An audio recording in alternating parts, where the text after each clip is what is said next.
ڕۆمانی مەزرای ئاژەڵان لە نووسینی جۆرج ئۆروێڵ باس لە دزینی بەرهەمی شۆڕش دەکات. کاتێک ژمارەیەک ئاژەڵی جیاواز لە کێڵگەیەکدا دەژین، بەڵام مرۆڤێکی ستەمکار خاوەنیانە، چون جیا لەوەی کە مافی خۆیان پێ نادات، بەڵکو بە چەندین ڕێگای جۆراوجۆر دەیان چەوسێنێتەوە. تا دوجار ئاژەڵەکان کۆ دەبنەوە و بڕیاری ڕاپەڕین دژی خاوەنەکەیان دەدەن. ڕاپەڕین سەر دەگرێت و خاوەن کێڵگا ستەمکارەکە لە کێڵگەکە دەردەکەن و حکومڕانی خۆماڵی لە مەزراکەیان دەهێننەدی. بەڵام زۆر نابات ئەو ئاژەڵانەی کە ڕێبەری ڕاپەڕینەکەیان دەکرد هەمان ستەمی خاوەن کێڵگەکە لە ئاژەڵەکانی دیکە دەکەنەوە. تاوای لێدێت ئاژەڵەکان دەگەنە ئەو بەرەنجامەی بەرهەمی شۆڕش و ڕاپەڕینەکەیان تەنها لە خزمەتی بەرازەکان و دارودەستەکانیاندایە. لە کۆتایی ڕۆمانەکەدا بەرازە دەسەڵاتدارەکان دەبنە هاوشێوی مرۆڤەکان.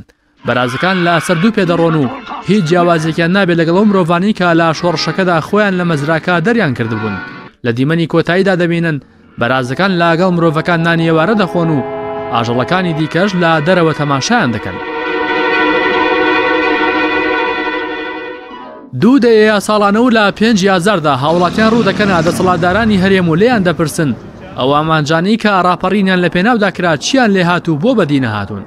29 ساڵ لەمەوە بەرکەڵپەی ڕاپەڕین لە شاری ڕانیەوە دەستی پێکرد و تەواوی شار و شارۆچکەکانی هەرێمی کوردستانی گرتەوە و تەنانەت کەرکووکیش ڕزگار کرا. ئەو کاتی ڕاپەڕینی تێدا کرا بەرپرسانی حزبی و هاوڵاتیان یەک جلوبەرگیان لەبەردا بوو، وەک یەک دەژیان و جیاوازی چینایەتی و کۆمەڵایەتی لە نێوانیاندا نەبوو. تەنانەت زۆرینەی حزبا چەکدارەکانی ئەو کات جگە لە بزوتنەوەی ئیسلامی لە ئەنگری بیری چەپ بوون و خۆیان لابەری پرۆلیتاریا و هەژاران دەخەمڵاند و دژی سیستمی سەرمایەداری بوون. بەڵام زۆری نەبرد کۆمەڵگەی کوردی دوای ڕاپەڕین بەسەر قڕی و پڕی دادابەش بوون و بەرپرسانی حزبا دەسەڵاتدارەکان بەرهەمی شۆڕشیان دزی و خۆیان و برەماڵە و حزبەکانیان بوونە خاوەنی گەورەترین سەرمایە لە سەرئاستی ڕۆژهەڵاتی ناوەڕاست و هاوڵاتیانیش بۆ چارەکە موچە خۆپیشاندان و مانگرتنی درێژخایەنیان ئەنجام دەدا.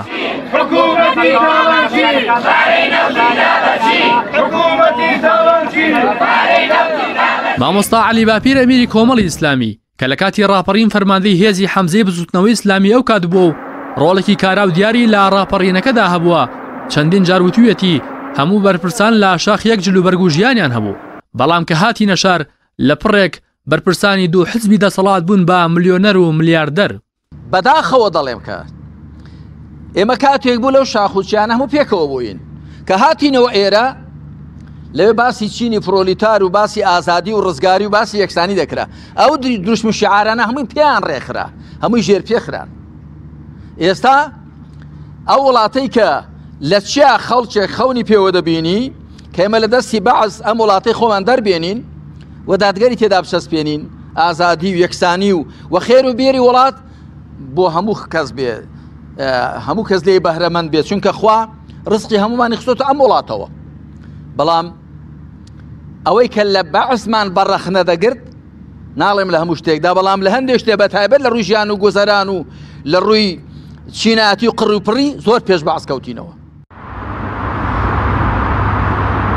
لە ماوەی ڕابردوودا پەرلەمانتارێک ئاشکرای کرد پرۆسەی بێسەر و شوێنکردن لە هەرێم بەردەوامی هەیە. ڕێکخراوان نێودەوڵەتەکانی مافی مرۆڤ لە راپۆرتەکانیاندا چەندین جار باسییان لەوە کردووە لە زیندانەکانی هەرێمی کوردستان لە ژێر ئەشکەنجەدا دامپێدانان لە دەستگیرکراوەکان وەردەگیرێت. بەپێی دوای نامارەکان نزیکەی 600 کەس لە شەڕی ناوخۆ بێسەر و شوێن و نەچارەنووسیان دیارە و نێچک و پرۆسکەکانیان با کەسوکاریان دەدرێتەوە.